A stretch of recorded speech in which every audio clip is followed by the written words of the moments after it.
İmtahan Mərkəzi ali təhsil müəssisələrinin bakalavr səviyyəsinin jurnalistika ixtisasına qəbul olmaq istəyən abituriyentlər üçün qabiliyyət imtahanı keçirib. İmtahan Bakı şəhəri ilə yanaşı Naxçıvan, Gəncə, Lənkəran, Şəki, Bərdə, Göyçay, Şirvan və Xaçmaz şəhərlərində təşkil olunub. Jurnalistika ixtisası üzrə qabiliyyət imtahanında 827 abituriyentin iştirakı nəzərdə tutulub. Mərkəzin əməkdaşları, Mətbuat Şurası və media nümayəndələri tərəfindən təklif olunan 200-dən çox mövzu arasından 3 mövzu seçilib və video bağlantı vasitəsilə imtahan mərkəzlərinə çatdırılıb. Abituriyentlər təqdim olunmuş mövzulardan biri üzrə inşa yazıblar. Biz Mətbuat Şurası İdarəyyətinin üzvləri olaraq bugün imtahan şərtləri ilə və müraciət edən tələbələrin işləri ilə tanış olduq. 827 nəfərdən yaxın deməli məzun bura müraciət edibdir. Bu il abituriyentlər artıq kağız üzərində yazma ilə deyil, belə deyək ki, kompüterlər vasitəsilə öz bilgilərini yazacaqlar, esselerini yazacaqlar.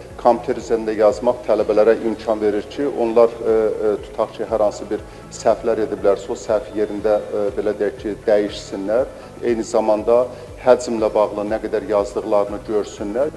Qəbul olmaq istəyənlər üçün yerlərin sayı da artırılıbdır. Məsələn, 2025-ci ildə qəbul üçün yerlər 255 idisə, bu il 285-ə qaldırılıbdır. Qeyd edək ki, bu il imtahan müddəti 30 dəqiqə artırılıb və yazı işinin yerinə yetirilməsinə 3 saat vaxt verilib. Nəticələr yazı işlərinin yoxlanılması prosesi başa çatdıqdan sonra 3-4 gün ərzində elan olunacaq. İmtahandan məqbul qiymət alan abituriyentlər ixtisas seçimi zamanı jurnalistika ixtisasını ərizələrində qeyd edə biləcəklər.